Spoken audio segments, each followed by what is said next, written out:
there's a lot about Mickey Moore that doesn't seem to make sense, and sometimes I feel like there's more to him than meets the eye, and sometimes I think there's actually less. Yeah, I think he's doing it for attention, and I'm very ashamed that we did this episode giving him attention, Jason. At the end, I'm going to get very depressed and sad that we spent 70 minutes talking about Mickey Moore on your birthday week. You forced us to do this. Yet again, that is the greatest birthday gift I could receive. We're rolling. We're rolling. Rolling on tap people. This is a real thing. Real thing.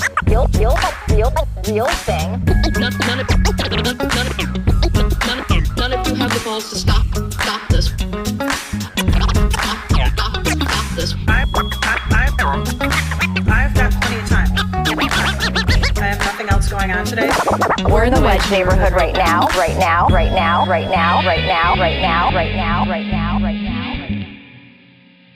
This is the Wedge Life podcast.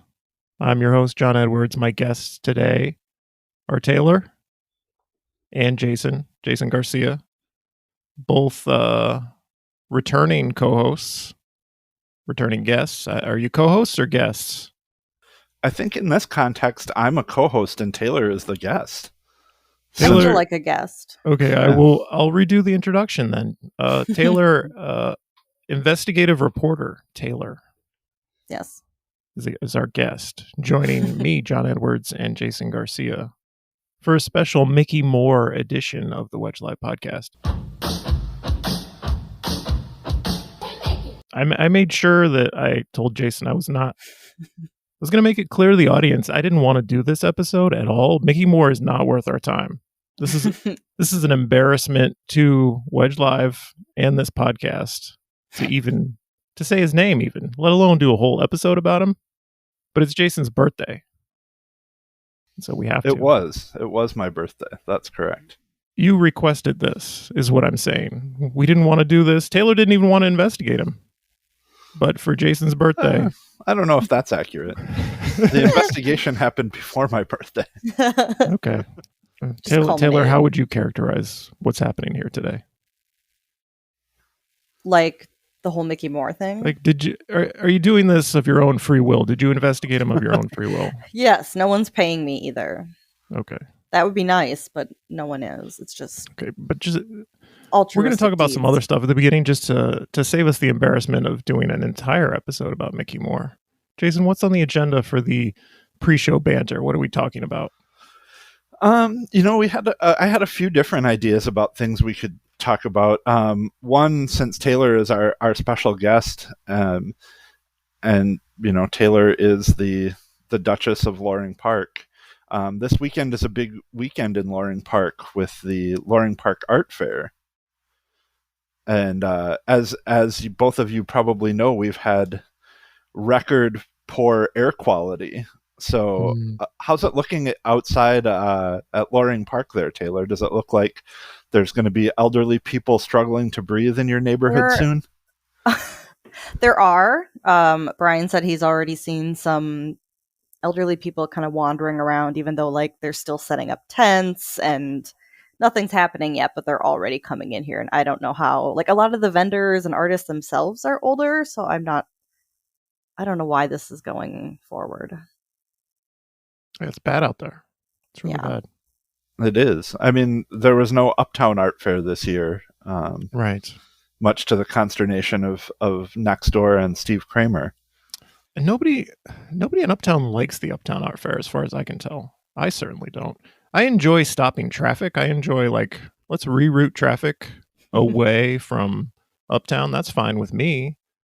But I think a lot of people are irritated by it. It drives traffic through the Wedge. So those interior streets, that's not fun.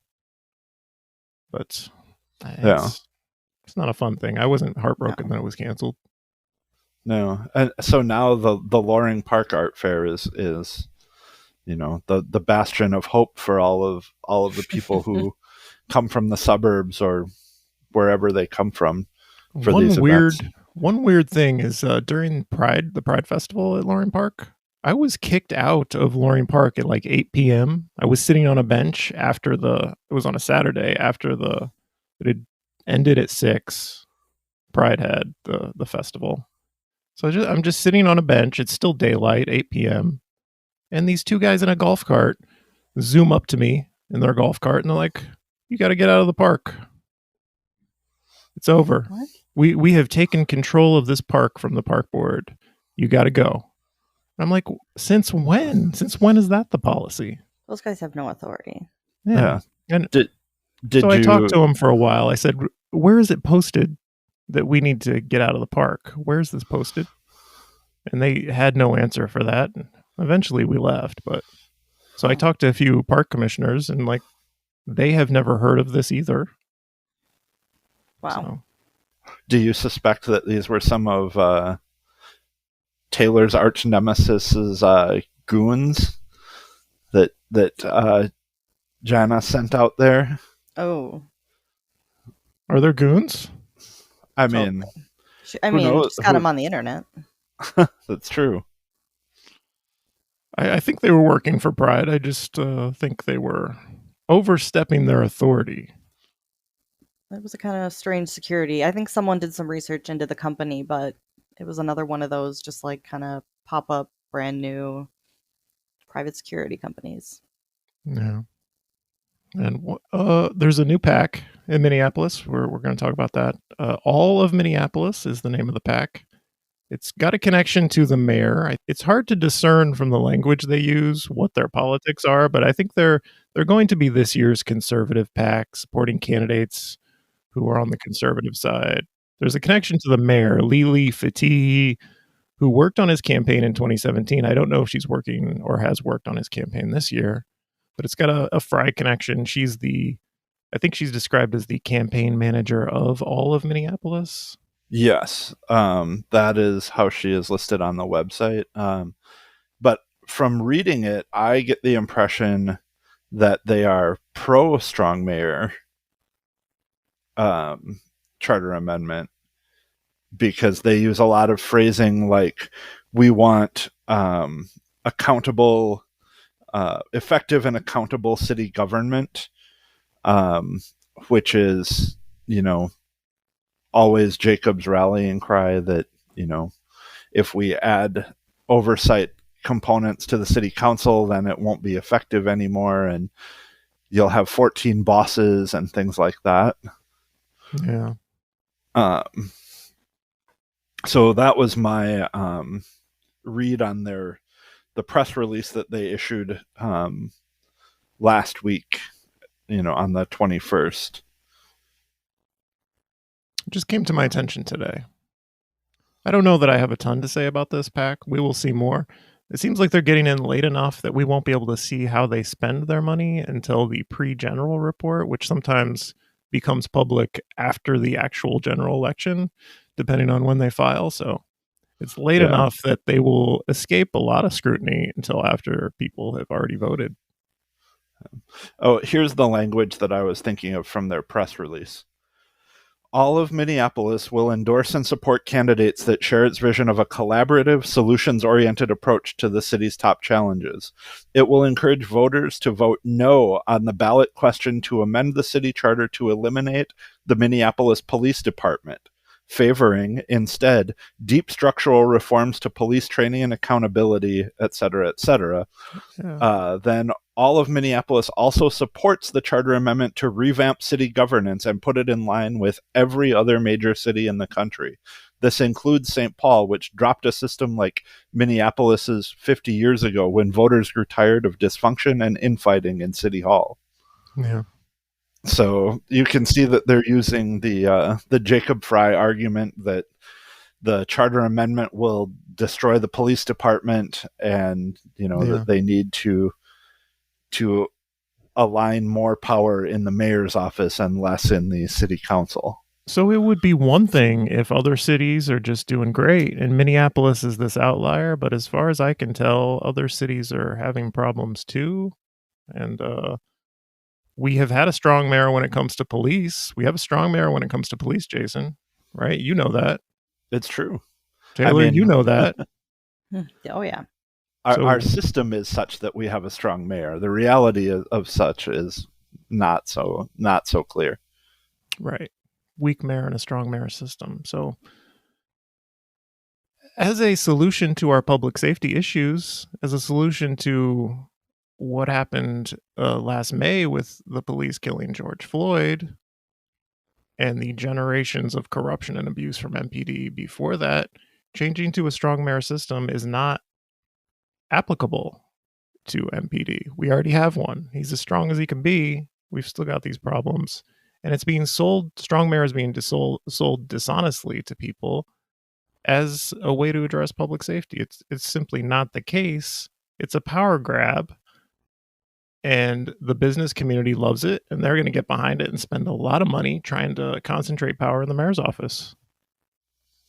Yeah, absolutely. I mean, from their perspective, it's much easier to just shovel money toward one person to get the results that you are looking for, as opposed to having to try to engage with and shovel money toward 15 people. Do we have anything to say about the Yes for Minneapolis Charter Amendment lawsuit, which I'm just finding out about today? When did this come out, Jason? I just saw it earlier today as well. Okay. Do you know the details? Because I can't speak intelligently about this. Oh, just about this? And why are they suing, for example?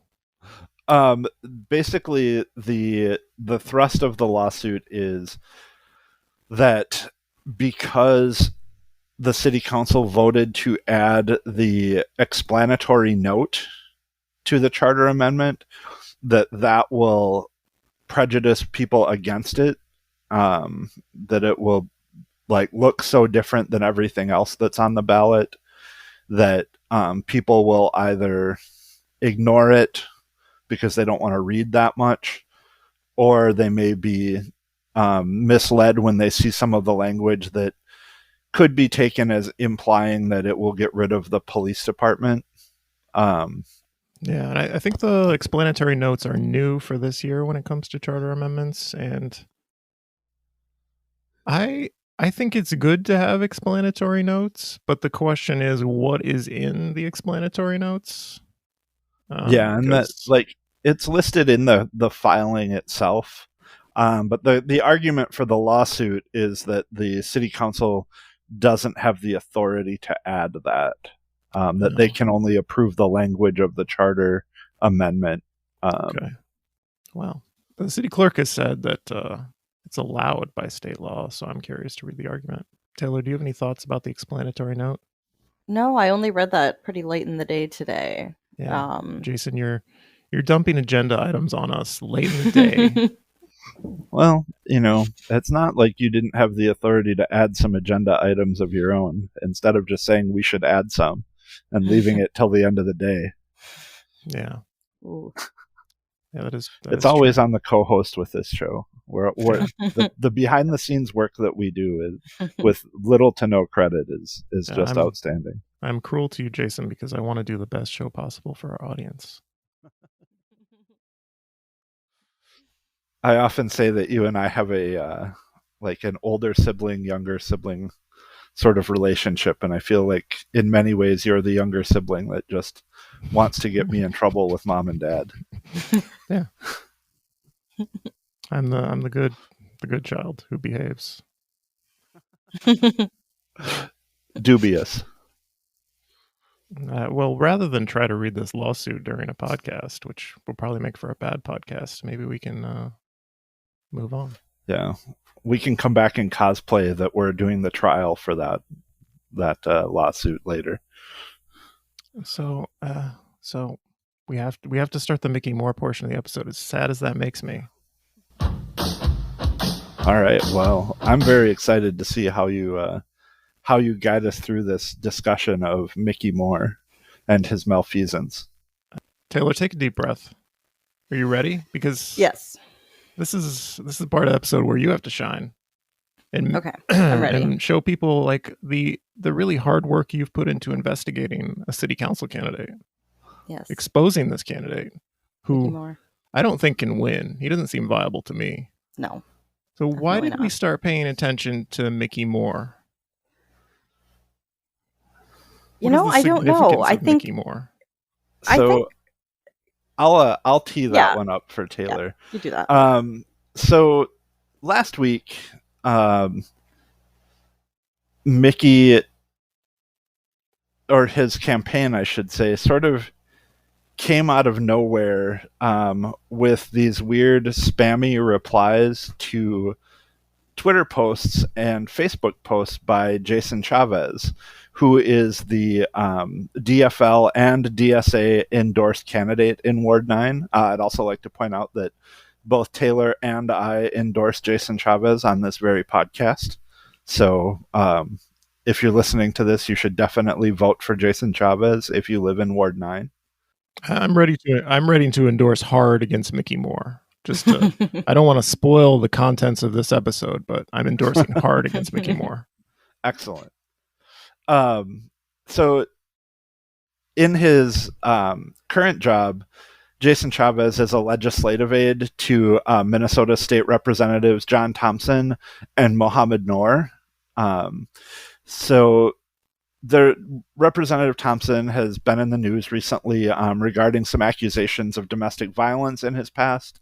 And one of the things that came out of that is that he's apparently been using an out-of-state ID, even while he, is living here in Minnesota and representing District 67A. So the Moore campaign has been putting out press releases regarding this and attempting to tie Jason Chavez to John Thompson. And his I got actions. I got a couple of emails, and one of them had a picture of Jason Chavez in flip flops or like those Adidas shower shoes type things. I believe those are initially called slides. yeah, slides. And initially, I thought, is this going to turn into an attack on his choice of footwear? Because I can see his toes. It's John Thompson, the representative, in a suit, very well dressed, and then Jason Chavez next to him in shorts and flip-flops. And I thought it was a fashion attack, but it was actually accusing Jason Chavez of, well, he should have known, he should have seen this man's driver's license. Yep. Where does John Thompson live, and why didn't Jason Chavez let us know? And so, yeah, and it's been bubbling around on social media that Mickey Moore doesn't live in Ward 9. Like, he's running to represent a ward where he doesn't live. And so it's very hypocritical. And that's how it got my attention. Like, I don't care about Mickey Moore. I don't want to talk about him, but it doesn't appear he can win. Right. But it's just such a hypocritical and obnoxious thing to do when you've got these address issues yourself and a number of other issues, one of which is the typo on his website calling it a hair saloon. What's a hair saloon? It's a gay bar, Pamela. Or maybe they serve beer, or maybe it's cowboy themed. I don't know. I mean, you can get a Halloween wig taped to your head there, apparently. That's one of the services they offer. So, right. It's called the Braid Factory, and it's located in Ward 8, right? Correct. Mickey Moore has a business called the Braid Factory, and on the website it calls it a hair saloon. Yeah, in multiple locations. That's the part of the story I'm focused on. But where were we, Jason? Yeah. I interrupted your introduction. Yeah. So, because I saw that Jason Chavez had made a statement regarding his, connection to John Thompson through his employment as a legislative aide, which I quote tweeted to kind of call attention to it. And the Mickey Moore campaign Twitter responded to me then with a screenshot of one of these press releases, which, at the time just seemed like an annoyance. So I responded to them asking about Mickey Moore's address and where he lived, since his campaign filing indicates that he lives in Ward 8. And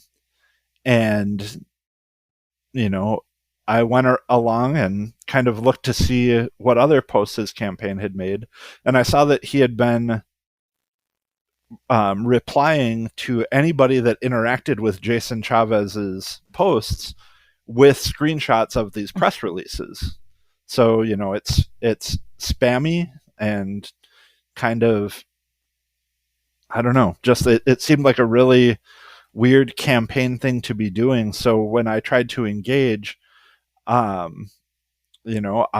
responded by asking about Mickey Moore's address, and I posted a screenshot of his campaign filing, which then ended up getting me a 12-hour Twitter timeout because his campaign reported it as sharing private information. And the same thing happened to me. I tweeted a screenshot of that campaign filing with Hennepin County, which is something you can access just on Hennepin County's campaign finance website, and I linked to it.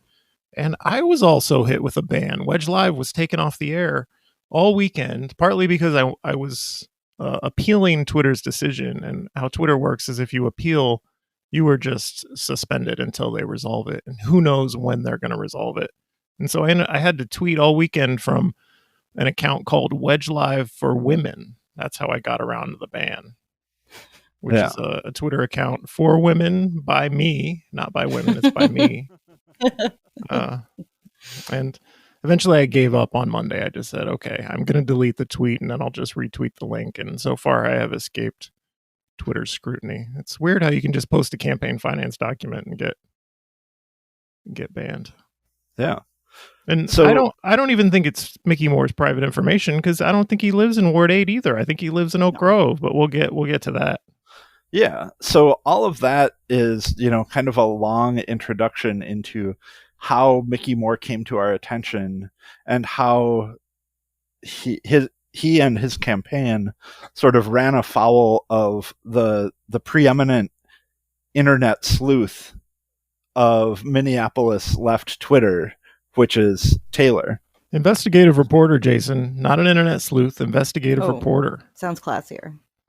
Yeah. I mean, she can be both, John. There are many titles for the work that she does. Taylor is the Tom Lydon of the Wedge Live podcast. Oh, okay. I can do that. Tom Lydon. We'll get you knocking on doors. We're going to get you knocking on candidate doors. Mickey Moore, come out. So that's where Taylor's part in the story really comes in. Yeah, we started replying to basically this Mickey Moore campaign account with like screenshots of like, this is your address, here's like the ward, and he basically started just reporting anyone who posted the screenshot of his campaign filing, and then he went on like a blocking spree. And then this second account appeared that was called Blue Collar MPLS. It was created like that same day, and it was spam replying the same thing, the press release, and then the photo of him and John Thompson in sandals. So just replying to the same people, same post, right after the other. And then, so we figured it had to be someone connected to the campaign. And then someone sent me a screenshot of, I guess there's a tool on Twitter where if you're like looking for a lost password for yourself, it'll show you like, the last 2 digits of your phone number on file, or like the first 2 of your email on file. Mm-hmm. So apparently you can do that like with other people to find out that information. So I got sent a screenshot showing the recovery email, and it started out AJ and a bunch of asterisks and then like a Gmail. I sent it to Jason, and they found out that, I don't know how you found that. I don't remember how you found that, but you found this guy named Alexander J. Min, who is working for the Mickey Moore campaign. Who is the son LinkedIn of developer and former council member Steve Min. And Yes. Steve Min Steve Min had a scandal. I don't know how long ago, but pretty long ago, where he created a sock puppet. Was it an internet personality? Like an internet forum where he did this, basically trying to like attack another developer. It's like developer on developer. I think he was sending emails to council members using a fake identity. Mhm. Yes. So it's reminiscent of what, it's alleged that Alexander, the son and campaign manager of Mickey Moore, is doing right now, creating a bunch of fake identities on Twitter to like spam these attacks on Jason Chavez, who Mickey Moore is running against in Ward 9.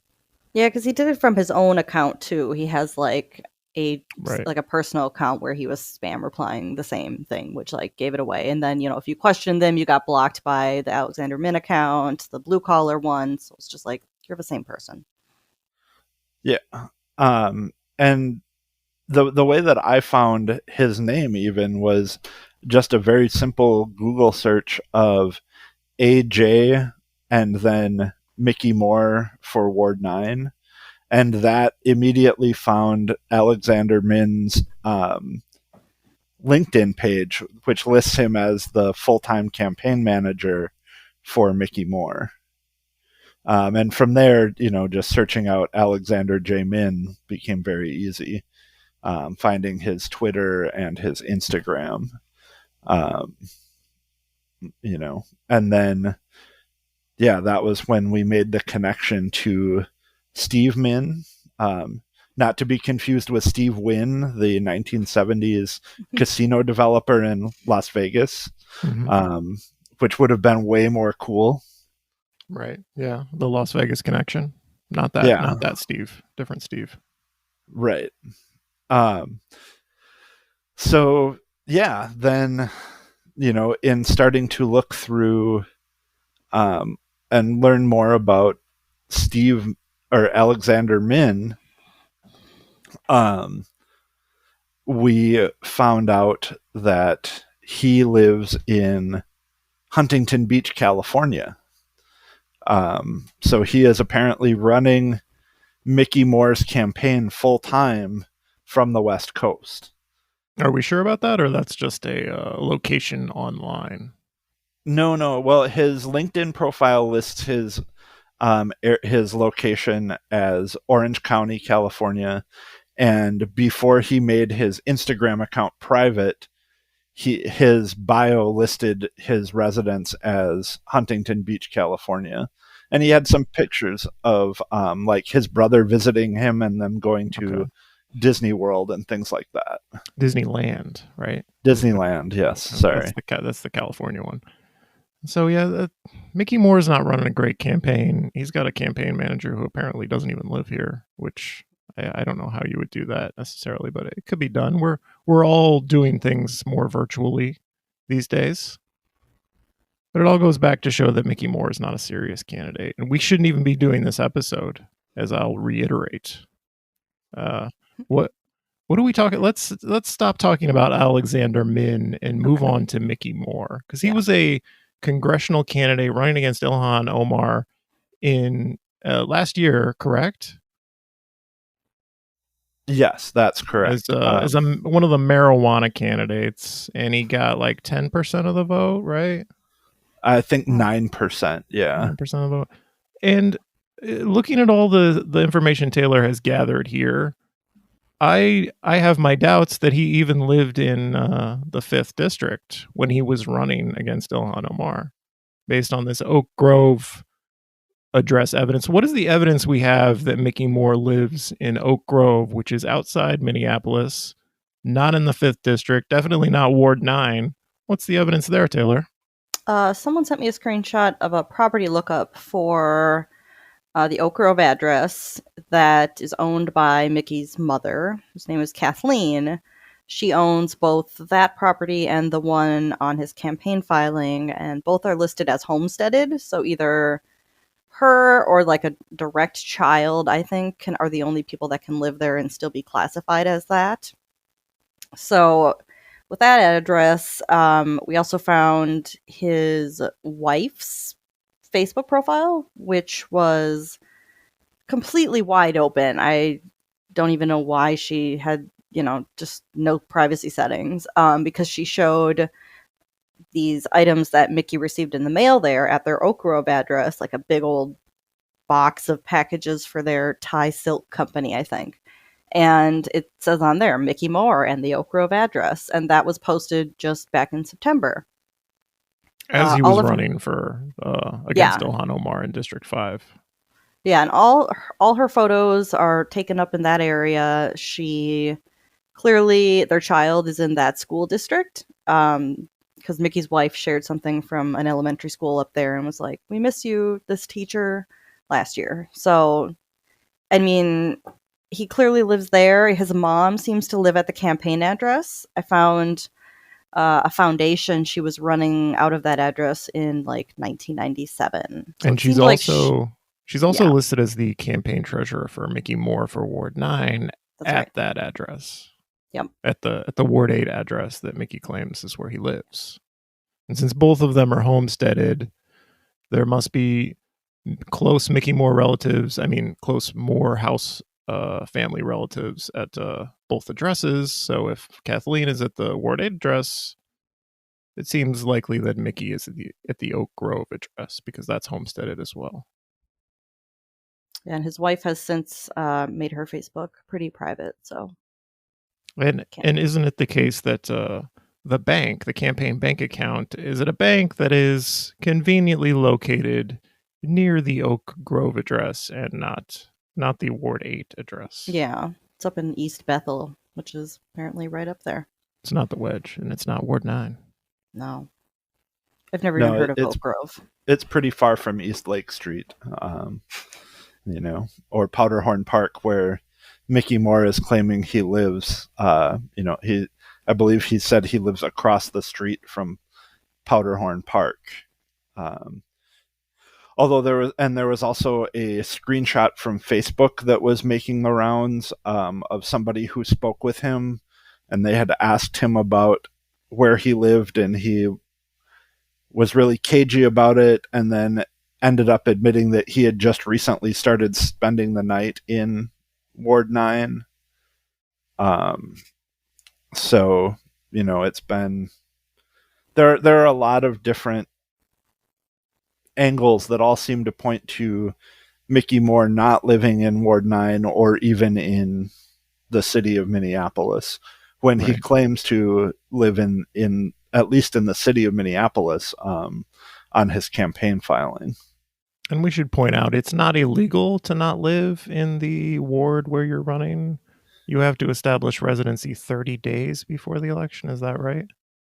That's correct, yes. But I don't know. I think while you're running for office, you should live where you're running to represent, I think.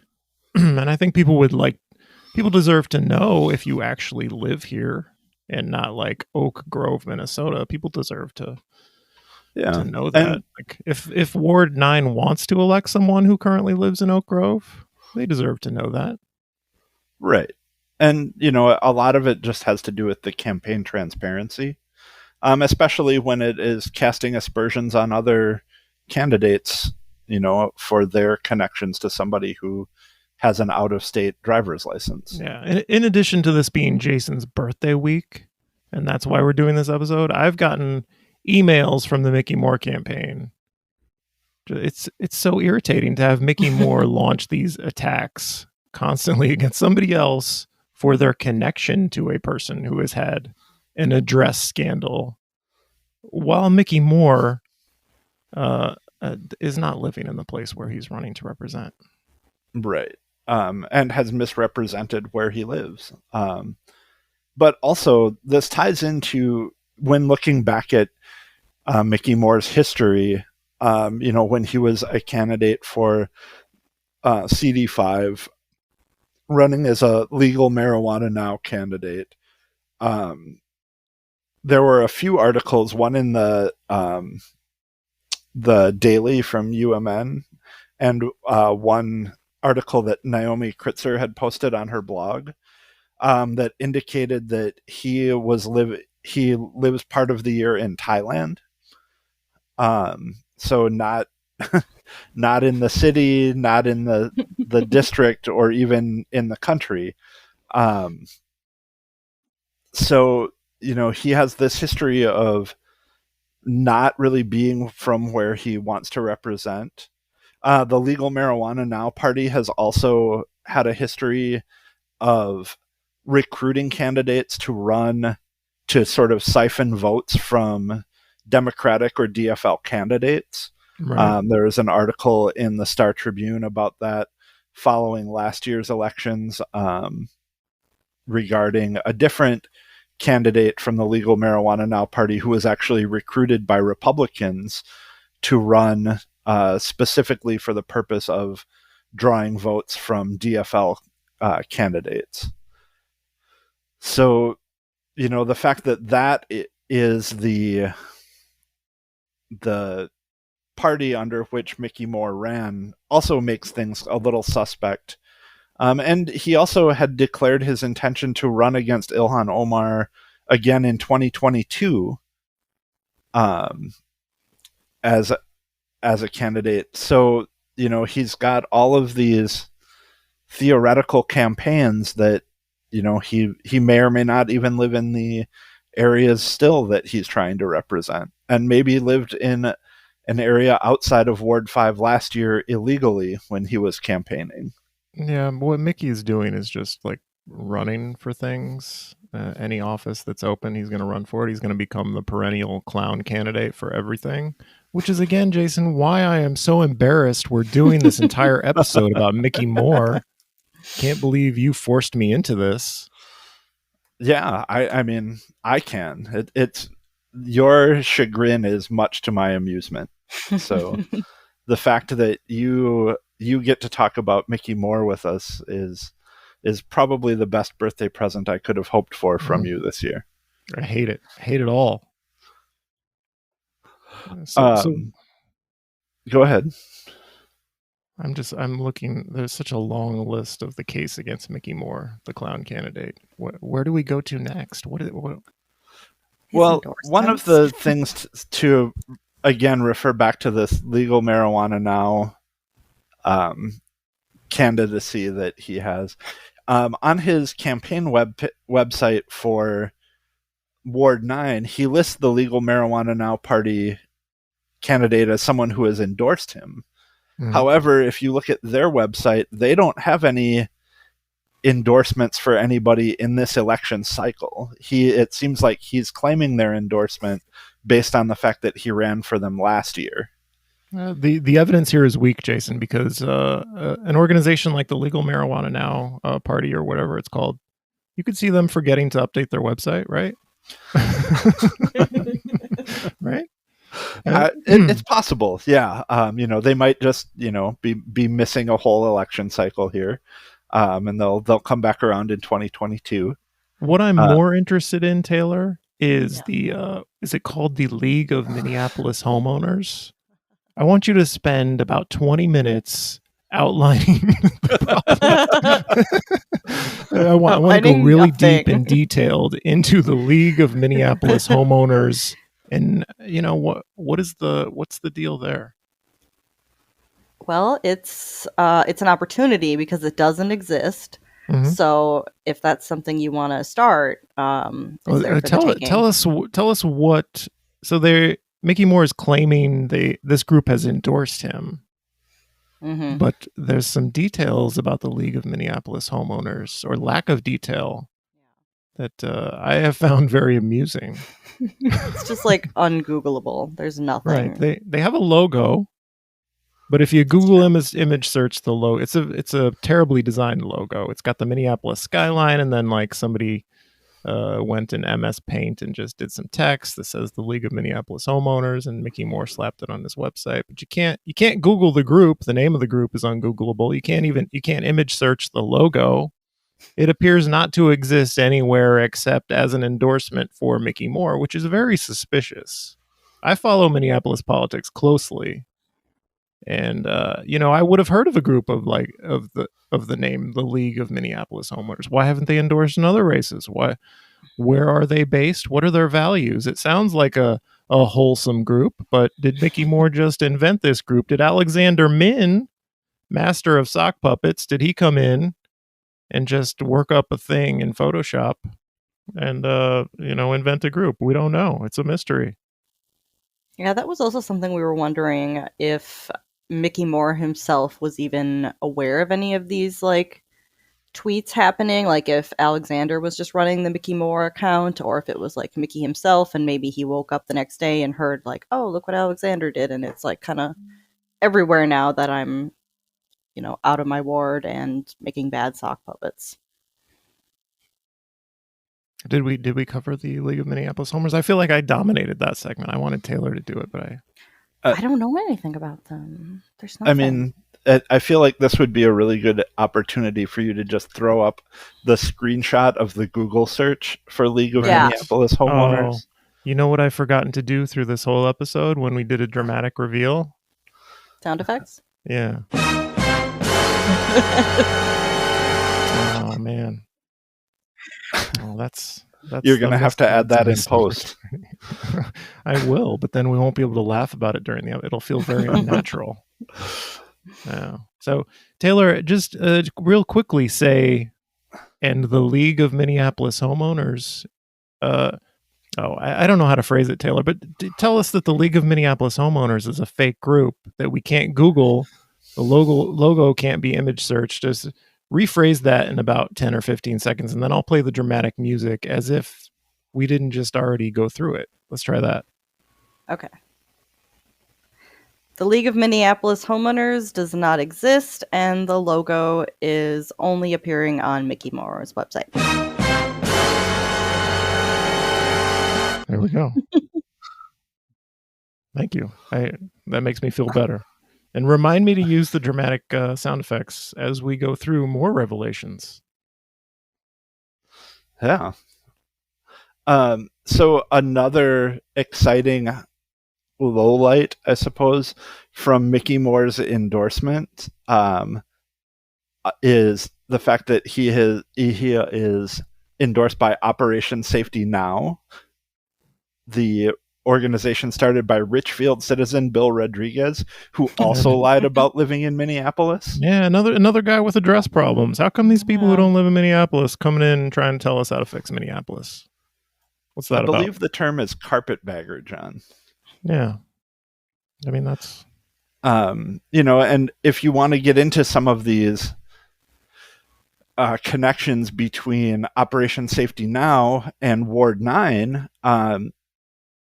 Bill Rodriguez and Eric Wan from Operation Safety Now have some shady ties to current Ward 9 council member Alondra Cano, which we talked about in our episode with Logan Carroll.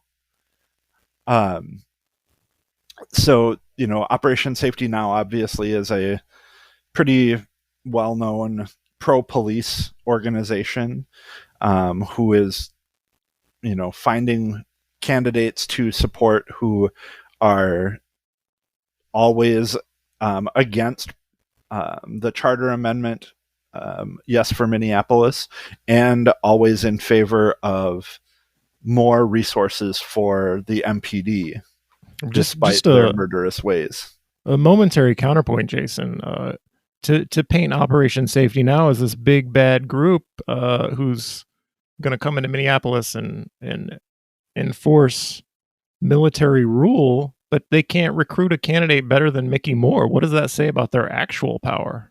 They're doing a terrible job vetting candidates. That's what I'm saying. Oh, I agree. I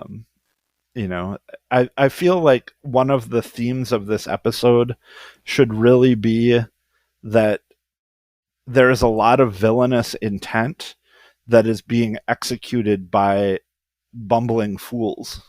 Yeah, and that's why this group, this new PAC, all of Minneapolis, it seems very corporate. The chair of it is a lobbyist. The campaign manager is connected to Jacob Fry. That's where the real money and power will be invested in this election. They're going to spend a lot of money supporting bad things and bad candidates this year. That's a diversion back to Mickey Moore. Yeah, and I wanted to bring that up, that we keep kind of making light of Mickey Moore and joking about how he's not a candidate to be taken seriously. But I think the reason why he is such an important study for us right now is that he is representative of a lot of these candidates that we're seeing in every ward, or not every ward, but most wards, who are sort of popping up, running not particularly effective campaigns, but they're being propped up by someone and they're getting funded by somebody. And certainly these are the types of candidates that Operation Safety Now, All for Minneapolis, and a lot of these conservative PACs that we've seen in the past are going to be channeling their money to. And that's concerning. That's concerning for the democratic process in Minneapolis. As we have ranked choice voting, if their intent is just to flood the field with these conservative pro-police candidates to try to fill up the ranked choices, that is certainly a strategy to try to undermine the electoral system that we have. And fortunately, in the case of Ward 9, there is a really strong candidate in Jason Chavez who is progressive and has a lot of popular support. He got 69% of the vote in the Ward 9 convention. He's endorsed by the DFL and the DSA. He's running a really good campaign. But the fact that there's all of this corporate money and special interest money that is sort of pooling against him is something that we should be paying attention to. Although we don't know how much money there is because we haven't seen reports yet. I'm really interested in digging into Mickey Moore's finance report to see if he's, for example, got like $800 a month for my sham apartment across from Powderhorn Park. See if that's well, he on doesn't. there. He doesn't have enough money for new signs. Right. He just puts he just tapes over his taping. congressional run signs. His when he ran against Ilhan Omar, he's taped over those signs with I guess City Council Ward 9 or something like that instead of Congressional District 5. And then he can reuse them next year when he's running again for Congressional District 5. Yeah, which he has promised he would do. Yeah. Yeah. I mean, I'm curious if he is just sort of somebody who gets recruited by conservatives to run and just like he enjoys having his name out there, and if he's maybe collecting some sort of money on the side from this, to be sort of their fall guy, their stooge, their just a person who can pocket some money in return for running his campaigns. I guess, Jason, but again, I don't think there's very much money in this for anyone. Like, I wouldn't pay Mickey Moore to do anything. I don't trust him to do anything. I wouldn't give him money, even dirty money. If I was the kind of person who had dirty money to throw around, I wouldn't give it to Mickey Moore. He's not capable of carrying out my dirty deeds. I wouldn't trust him. Yeah, no, he's pretty bad. I mean, that's always a possibility, that they really have just done a poor job of picking their candidates.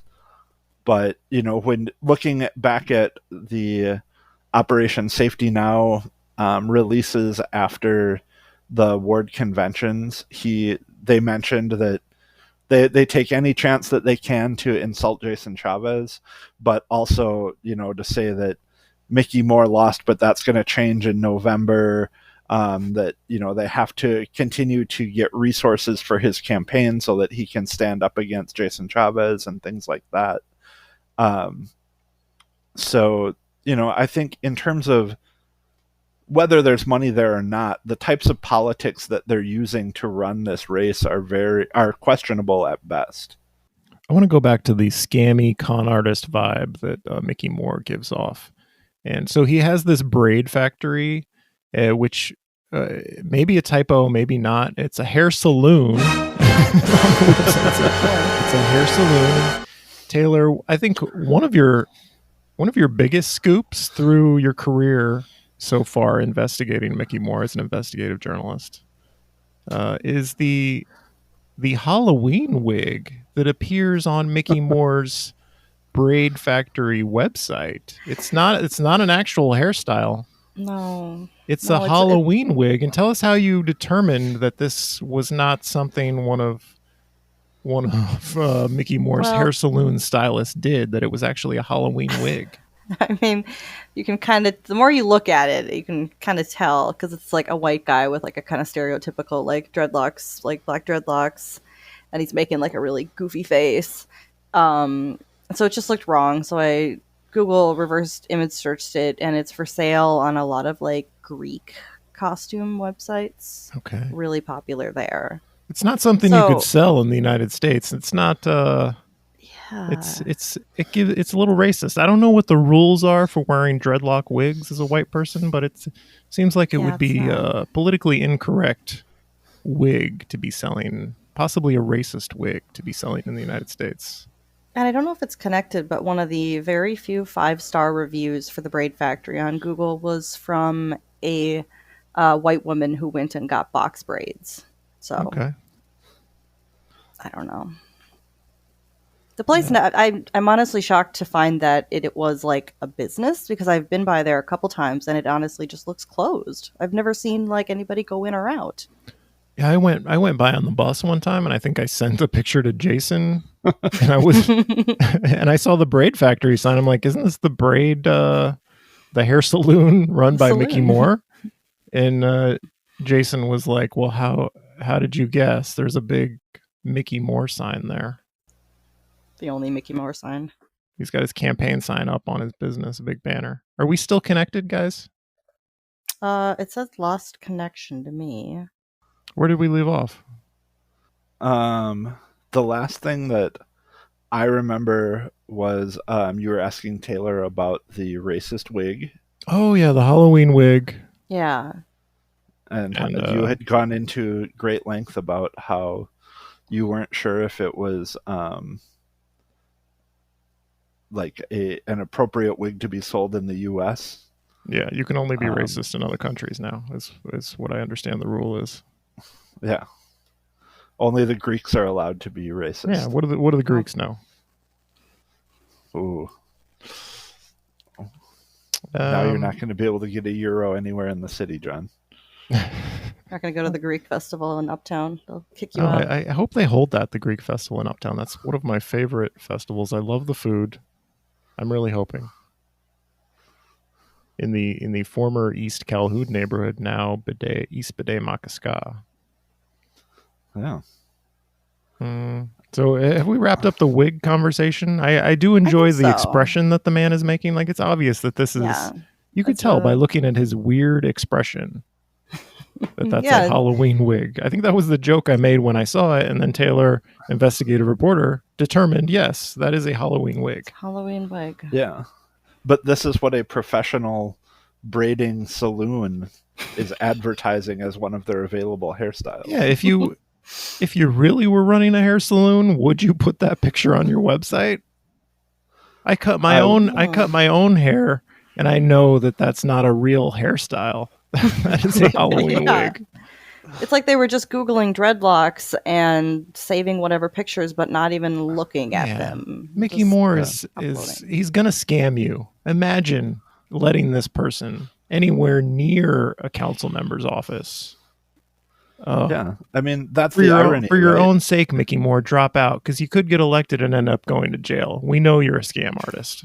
Yeah. I mean, the irony is that he points to his business expertise as the reason that he should be running or should be elected. And that is, the visual representation of his expertise. Yeah. Is this incredibly poor website. Yeah, the hair saloon selling the Halloween wig does not inspire confidence. That's what you do for a living, Mickey. We don't think you should get into council membering. Stick with the hair saloon. Exactly.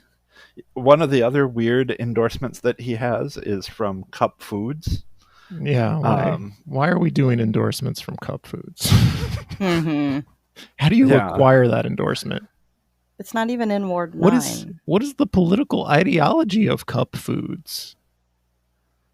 I mean, apparently based on reading their endorsement of him, it's that he is another small business owner who understands what it's like to own a small business and be successful at it. I'm not sure why, given the fact that they are tied so heavily to the murder of George Floyd by the Minneapolis Police Department, why you would want to be connected with them in any way in this election year. Or why Cup Foods would want to like insert themselves into politics. I don't know.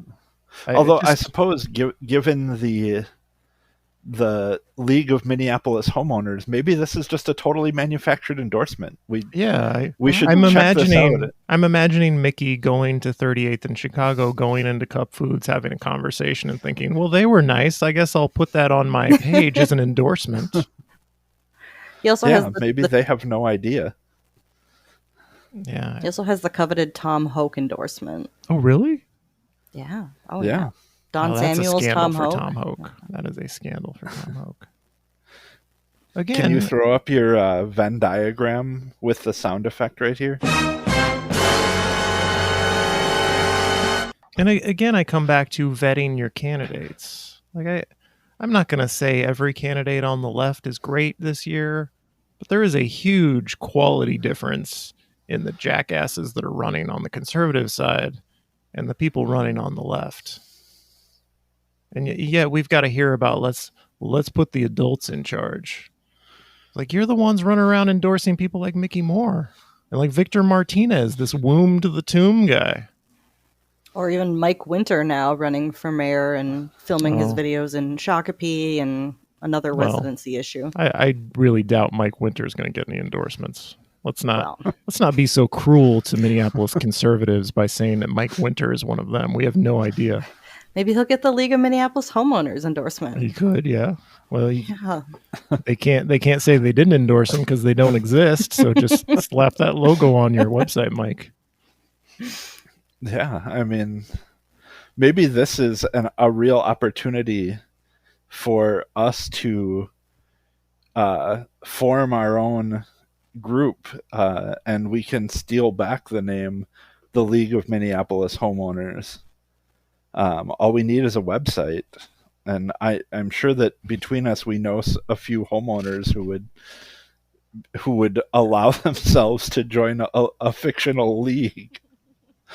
I don't know. Would the approach be to steal the name or create our own name, our own fake group?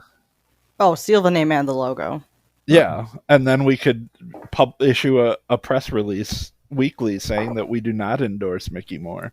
Oh. Or just say all kinds of stuff that Mickey Moore would really not agree with. And then it would look like, well, why do you have an endorsement from these? I like Jason's idea of like taking back the name of this group who doesn't exist. Because what is the trademark law on and stealing the IP of a fake group? I don't know. We could draw out the Mickey Moore campaign. Get them to create like a fake lawyer to fake sue us about stealing the name of their fake group. I think Jason has hit on something here. Create a website, take the logo, take the name, and draw out these people. Get them to sue you for stealing their stuff. Yeah, that could be ill-conceived on my part. I don't know. We should consult a lawyer. I don't think Jason wants to get sued right now. I'll take the bullet. I mean, I'm assuming that John, with all of his expertise in IP law right now, will be our subject matter expert in this field. And I don't know. It just occurs to me that you can't steal from a fake group. Right. Exactly. All they have is a logo. They don't have anything, That's like we should probably cut all of this so that when we launch this website, it comes as a complete surprise to the Mickey Moore campaign. Although it's, I can hold the release of this part of the episode. It's entertaining me. I feel like it would entertain the audience. Are you really going to do it, Jason? I was assuming you would. You're the web guy. I'm not going to do it. I'm not Yeah. going to waste my time on this, but It's I a think the gift, idea is but- great. Yeah. It's I've spent the enough time on perfect- Mickey the Moore. perfect trap. You'd have Alexander Min creating sock puppet accounts, demanding that we take down the website. That's right. He made a new sock puppet account just a couple days ago. That's like Jason will burn it down or something, but he's Right. spelling Jason's last name wrong in the image that he keeps spam posting everyone. So Yeah. again, Yeah. It's a bad sign when your campaign manager is creating a series of sock puppet accounts on Twitter. That's not the way to win. no. No. And, all of this kind of brings up the point that are they even really trying to win? Is this just, something that they're doing because they can? Because even myself, with having limited access to resources and the things that you would assume a campaign endorsed by the likes of Operation Safety Now and Tom Hoke would have, if this is the best they can manage, it just seems like, I don't know. Maybe it is a joke. Maybe we're missing the punchline here. Well, Jason, we're 65 minutes into a podcast themed on Mickey Moore, so maybe he's doing everything right. It's true. Although, yet again, I want to remind everybody, don't vote for Mickey Moore. No. If you live in Ward 9, maybe you'll see him driving his van around, and I know he's been out dropping off campaign signs and knocking on doors and things like that. Maybe he's a perfectly nice gentleman to speak with. I don't know. But I think when you look at the sum of his campaign, he's really earned your anti-endorsement, John. Yeah, he's talk about risky. He got 10% of the vote at the DFL caucus and convention. Am I right about that? Yes. Too way much, too too much. much. Even that Way much too much. support feels like a risk. Yeah. Are they not just like doing any research into him or just They're- like I don't know. I mean, he's got yard signs out there. He ran for Congress. Maybe people recognize the name. There are other candidates in Ward 9, even if you don't like Jason Chavez. Let's restore some integrity to this Ward 9 race. Nobody should be supporting Mickey Moore. Tell him to drop out. If he calls you on the phone, tell him to drop out. We don't want none of it, Mickey. if he knocks Go at your back to Oak door, Grove. interrogate him. Have we come to the end of the episode? Did we cover everything? I think so. Yeah. I would, Taylor, do you have any other little facts or nuggets you wanted Any to throw facts out or about nuggets? Mickey Moore? No. Well, he does have his an old Twitter account, like his personal Twitter account that has some really interesting stuff if you let's get into that. Do that. He's like a 9/11 truther, or he was back then. A lot of tweets that seem to be against police from just a couple years ago. Some transphobic language towards Caitlyn Jenner after she'd Yeah, I already saw announced that. that she was changing her name. He misgendered her. Continuing just to- using the hashtag Bruce Jenner to talk Yeah. about Caitlyn Jenner, which is, I'm hearing something that transphobic people will do on Twitter is use that hashtag to denigrate Caitlyn Jenner. Yeah, and it's always connected to the car accident. Well, they're always like, she killed someone while driving, even though they really, don't care. It's just like their weapon. Right. And also he ran a business in Thailand when he lived there. We think it's like they import fabric items like pillowcase covers and green like silk robes. I found his wife's eBay account where she sells some of this stuff. I think the business is called Mr. Thai Silk. So she's posted pictures of these items and it just looks like, Yeah. There's a lot about Mickey Moore that doesn't seem to make sense. And sometimes I feel like there's more to him than meets the eye. And sometimes I think there's actually less. Yeah. I think he's doing it for attention, and I'm very ashamed that we did this episode giving him attention, Jason. At the end, I'm going to get very depressed and sad that we spent 70 minutes talking about Mickey Moore on your birthday week. You forced us to do this. Yet again, that is the greatest birthday gift I could receive, is seeing you slowly deflate like a helium balloon left out overnight. What has become of my life?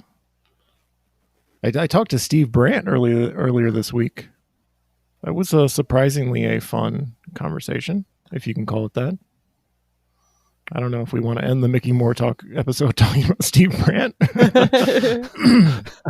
Is that the level of depression you've hit? I'm trying to think about happy thoughts. We got along. Steve Brandt is I helped him with some technical difficulties towards the beginning of the show, which is something we've had here today. And so we bonded over that. Yeah. My voice is failing. It's probably all of the pollutants in the air. It probably is. So look forward to the Steve Brandt for BET episode coming up soon. Yeah. That sounds exciting. In a way that only BET conversations can be. And other BET candidates, too. I'm trying to schedule Krista and Samantha, who are also running for BET, that I haven't been able to at this point. Oh. A repeat of Krista. That's exciting. Yeah, the first returning candidate. Yeah. If I can get her to say yes. Okay. Well, let's end on a dramatic note.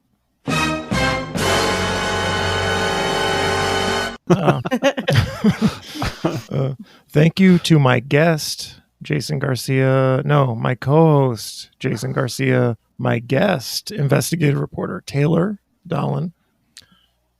I'm sorry about my voice. It's failing. And I'm your host, John Edwards. If you want to support this podcast, and why wouldn't you? Because we just did 70 minutes on Mickey Moore. Go to patreon.com/Wedge Live. And thank you all for listening to the show.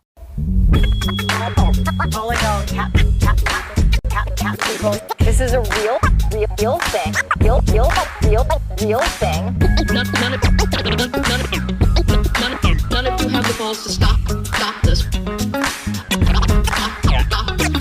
I've got plenty of time. I have nothing else going on today. We're in the Wedge neighborhood right now.